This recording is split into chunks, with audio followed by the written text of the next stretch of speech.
Indonesia Pagi. Semoga segmen ini sudah lebih lancar. Saya masih bersama Mas Burhanuddin Muhtadi, ada Mas Ujang Komarudin dan juga Bang Andi Malarangeng.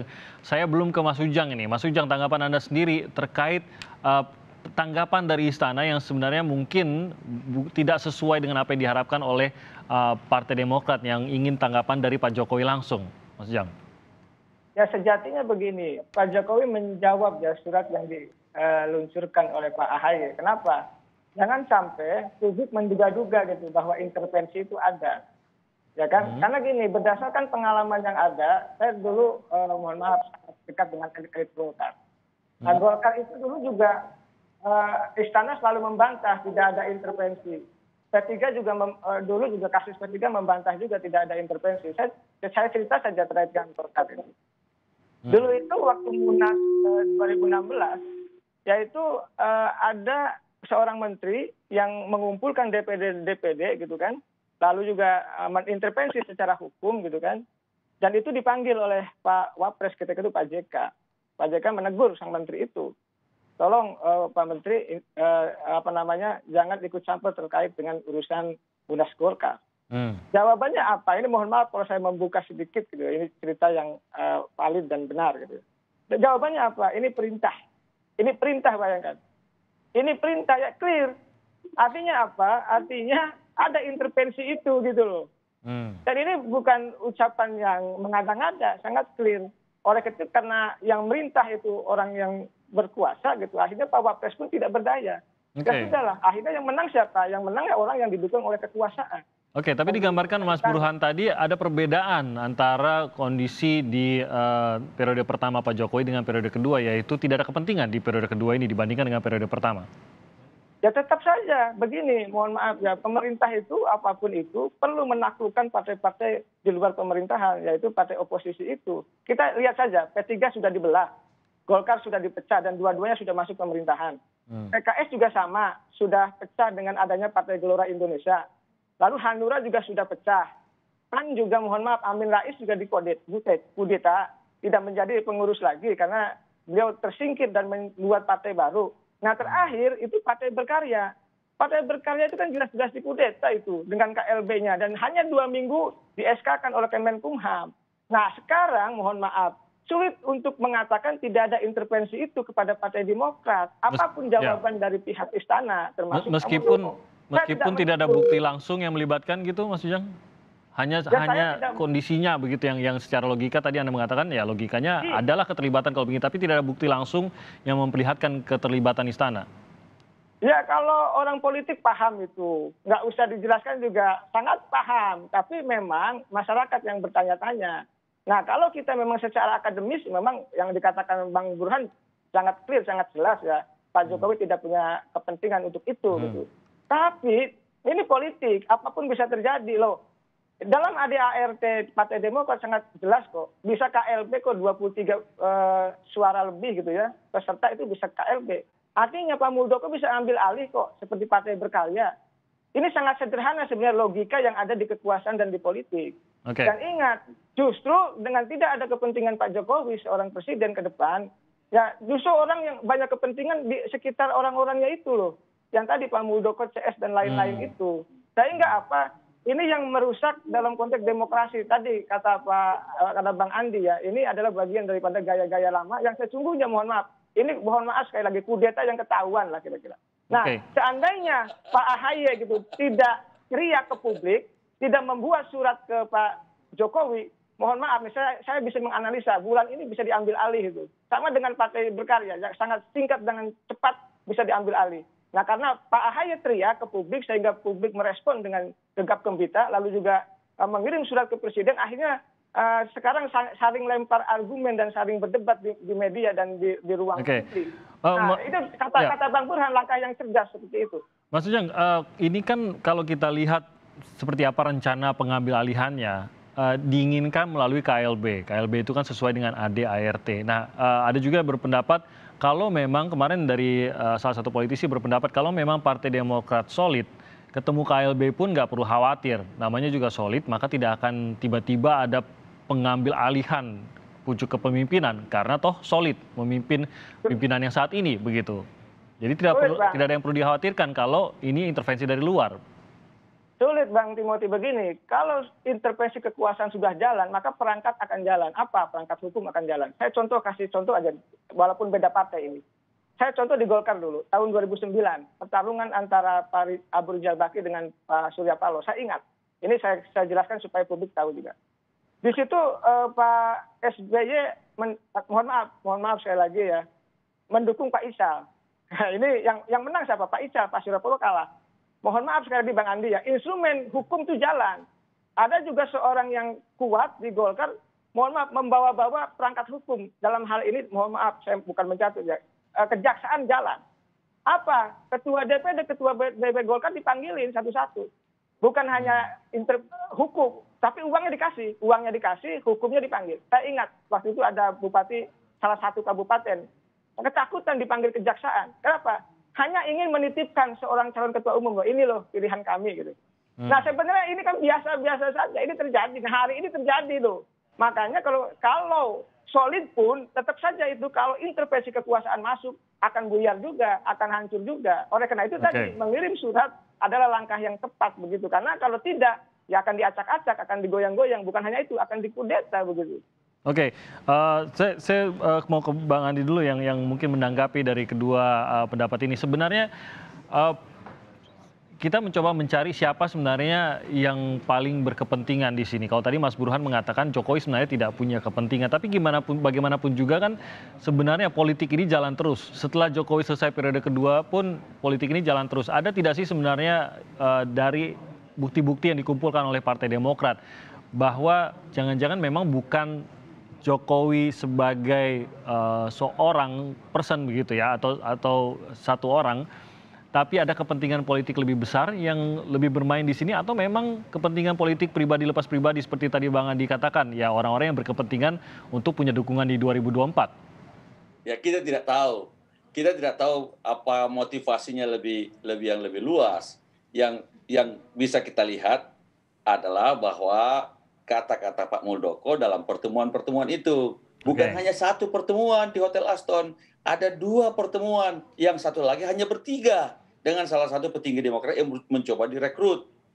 Nah, dalam situasi seperti ini, bagi kami tidak pedulilah siapa, yang penting kami akan melawan semua intervensi apapun motivasinya dari kekuasaan. Kenapa? Dari luar partai. Dan ini tentu saja membuat solid Partai Demokrat, semakin solid lagi. Partai Demokrat solid, tapi kemudian adanya elemen kekuasaan yang mencoba mengambil alih itu tentu saja membuat lebih solid lagi semua hal-hal yang bersifat dari luar. Ini kan setahu saya Pak Muldoko itu adalah kader Hanura. Kalau mestinya punya cita-cita, ya menjadi ketua umum Partai Hanura. Lah, kok mau jadi ketua umum Partai Demokrat? Kader aja bukan. Nah, tapi memang kita tahu Partai Demokrat sekarang lagi seksi. Ya, polling naik terus. Sekarang ini 11, 12, bahkan ada yang kasih 14%. Kalau hanya 9 partai saja. Jadi ada yang berkepentingan di 2024 mengambil alih Partai Demokrat untuk menjadi calon presiden. Jadi ini yang konteksnya di situ. Apakah itu sekelompok orang atau hanya seorang Pak Muldoko? Sekali lagi saya katakan kita tidak bisa tahu. Itu sebabnya kita minta klarifikasi dari Bapak Presiden. Bang Andi, ini yang saya ingin, saya masih agak bingungnya ini. Dari pihak istana atau pihak Pak Muldoko mengatakan ada memang yang mengajak juga pertemuan. Nah, sebenarnya ini yang mengajak dalam arti mengajak untuk merencanakan mengambil alih lah Partai Demokrat ini. Dari dalam partaikah yang mungkin resah lalu mencoba melirik keluar siapa yang bisa kami ajak? Dari unsur mantan Partai Demokrat kah yang ingin mengubah Partai Demokrat, atau memang murni benar-benar pihak luar tidak terkait dengan Partai Demokrat yang ingin mengambil alih Partai Demokrat? Siapa yang mengajak ini sebenarnya? Oh, memang ada kader aktif. Itulah yang kemudian nelpon-nelpon orang. Katanya mau diberi bantuan untuk bencana dan sebagainya. Lalu datang ke Jakarta. Memang di dalam setiap partai ada saja. Di dalam partai itu ya ada mungkin yang tidak puas, mungkin ada yang mau jual-jual partai kepada pihak luar. Lalu kemudian kebetulan ada pula yang mau membeli lah, kira-kira begitu. Nah, mereka ini kemudian bertemu dan kemudian merencanakan ya mengambil alih kepemimpinan melalui KLB. Kalau hanya orang-orang internal partai, tidak ada masalah. Oke. Kita punya mekanisme internal sesuai ADART, ada Dewan Kehormatan, ada Mahkamah Partai. Masalah kalau yang dari internal, tidak ada masalah. Yang persoalan itu kan ada elemen kekuasaan dari luar itu loh, yang kemudian menggunakan pola-pola kekuasaan lama. Kalau Pak SBY selama 10 tahun pemerintahan Pak SBY nggak pernah ada intervensi terhadap partai politik lain, apalagi mau ngambil alih partai politik orang lain. Adakah sanksi buat internal Partai Demokrat yang melakukan hal tersebut? Sudah dilakukan? Sekarang ini Dewan Kehormatan Partai dan Mahkamah Partai sedang bekerja, mengumpulkan semua bukti-buktinya dan segala macam. Begitu selesai, tentu saja ada proses itu kan diselesaikan secara internal. Oke, saya ke Mas Burhan. Mas Burhan, kalau Anda sendiri tadi mengatakan bahwa Pak Jokowi tidak punya motivasi untuk melakukan hal ini, tapi bagaimanapun juga tidak ada asap kalau tidak ada api, dan Partai Demokrat langsung mengarahkan itu ke istana begitu. Sebenarnya apa strategi atau mungkin hitung-hitungannya politiknya seperti apa sih sebenarnya ini kalau kita mau membaca secara lebih clear lagi? Begini, soal kekuasaan punya kepentingan terhadap partai politik itu sebening kristal. Jadi dimanapun kekuasaan butuh dukungan partai politik. Tetapi persoalannya adalah apakah dalam konteks mendapatkan dukungan partai politik itu dilakukan secara atau sesuai dengan fatsun atau etika politik atau tidak. Dan ini bukan cerita baru, cerita lama dari dulu. Cuma masalahnya adalah terutama sejak periode pertama dan periode kedua Pak Jokowi, memang intervensi itu begitu kuat gitu ya. Kalau kita lihat dalam kasus misalnya Partai Berkarya, kemudian Partai Persatuan Pembangunan dan Partai Golkar.